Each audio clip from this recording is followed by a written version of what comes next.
I centered? I believe so. Hopefully this looks good, okay? Anyway. Hey y'all, I'm Andy from Andy in Tokyo, and today we're going to be talking about the JET program. Specifically, we're going to be talking about how to get into the JET program. So I thought it would be a good idea to make this video for y'all to tell you a little bit about my experience with the JET program application process, as well as give you all some tips and tricks for how to make your application just stand out a little bit more. So first part, what is the JET program? Many people often get this a little bit confused, but JET stands for Japanese Exchange and Teaching Program. A lot of people think it stands for Japanese English and Teaching or Japanese English Teaching Program, but it's actually Japanese Exchange and Teaching Program. The initial contract is for 1 year, but it can last up to 5. Typically, a lot of JETs end up staying for 2 or 3 years, and then on some exceptional cases, if your contracting organization really likes your work, you can stay for 4 or 5 years. The next section that I'm going to talk about is acronyms. Now, JET has a lot of acronyms, so it's good to learn a little bit before you even start applying. So here are a few. I already explained what the JET acronym is, so I won't go into that again. There are 2 main positions in JET that you might hear about. There is ALT and there is CIR. ALT stands for Assistant Language Teacher. These are the people that are going to be in the classroom working with a Japanese teacher and a bunch of students. The other main position is CIR, and that stands for Coordinator of International Relations. For this job, you have to have a very high Japanese level, and you also are mainly working in an office. You don't really work in schools for this, and it's mainly being a cultural ambassador in a Japanese government office. And finally, the acronym that you're going to hear so much online and in person is ESID.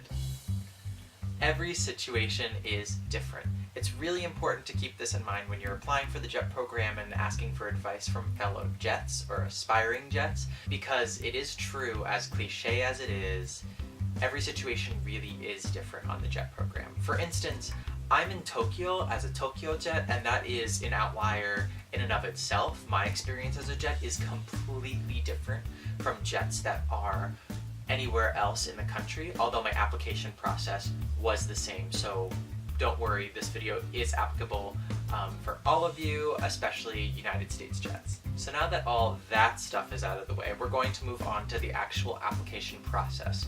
So the first phase of this is going to be applying for the JET program.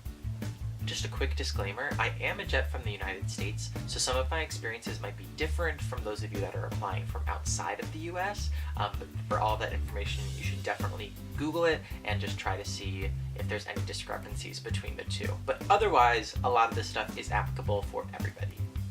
Now, when you log on to the JET program website and start your application process, make your username, you might be a little bit overwhelmed by the size of the application. It is pretty long, it's a little hefty, so that's why you should start as early as you possibly can. So even though the application is really long, it's a lot of easy logistical questions that you can easily pull from a resume of yours.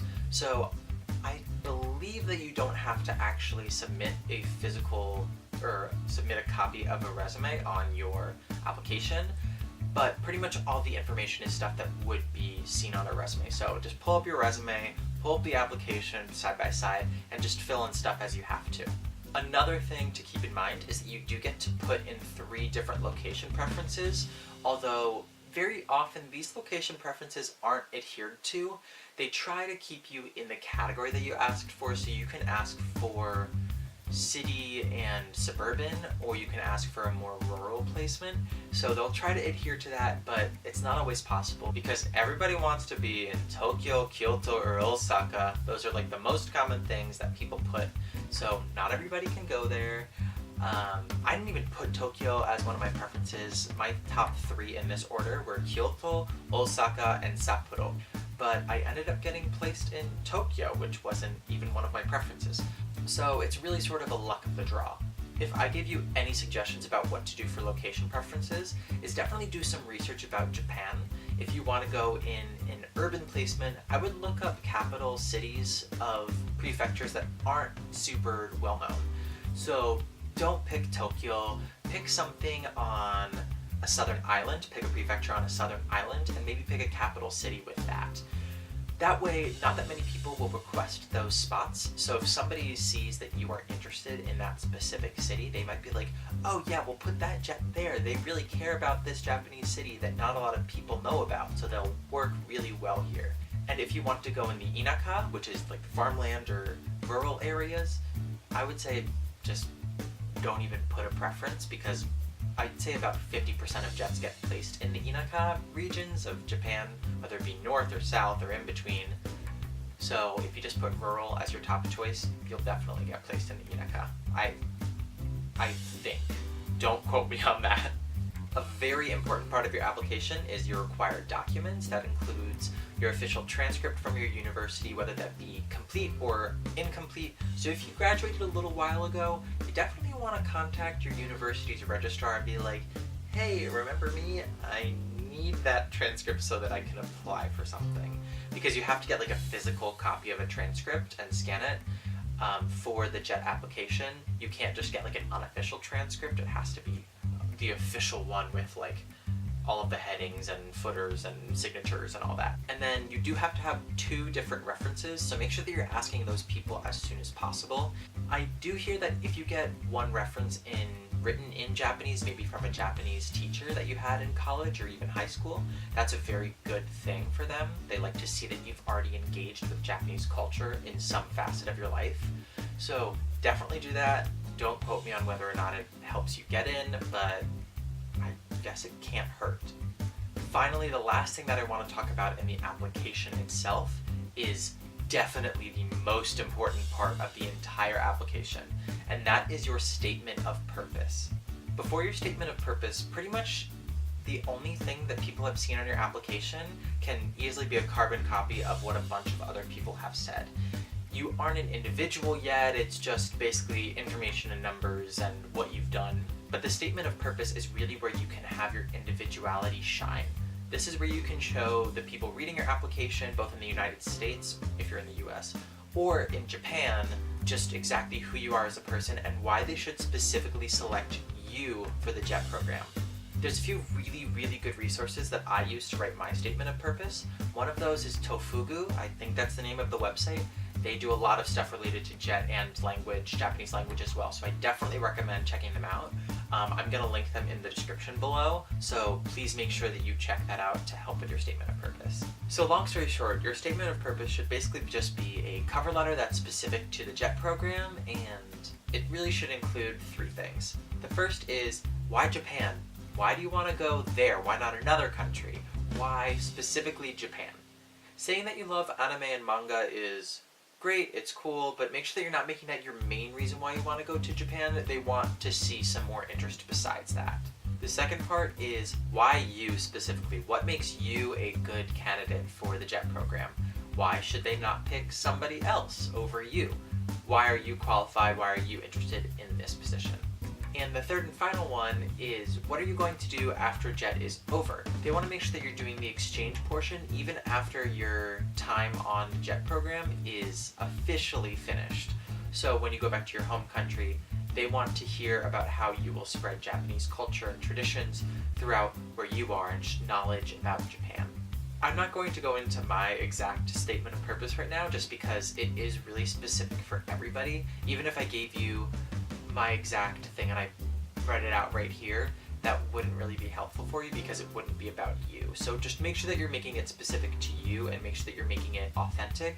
Don't lie, obviously. So definitely have at least 2 other people look at your essay. For me, I had a close friend look at it, and then I had a professor at my university look at it. So if you even want to have a third person, your mom can even be one of those people. It's just important that you have different eyes on your paper, just because after you've been agonizing over this essay for like a few weeks or even a month or so, it's not going to be new to you anymore. You want to make sure that you get a fresh pair of eyes looking at it to maybe spot something that you weren't able to see before. And just another reminder, the US application for the JET program for the 2019 JET program cycle is due November 17th, 2018. So please make sure that you adhere to that deadline. Pretty much, if I had to sum up the JET application process in like 1 or 2 sentences, I would say it's really difficult and you have to pretty much wait an entire year until you get stuff done. And that's just because everything has to get sent to Japan and then back to wherever you're applying from, and it's just a lot of bureaucracy that's happening because that's Japan. But I promise it is worth it.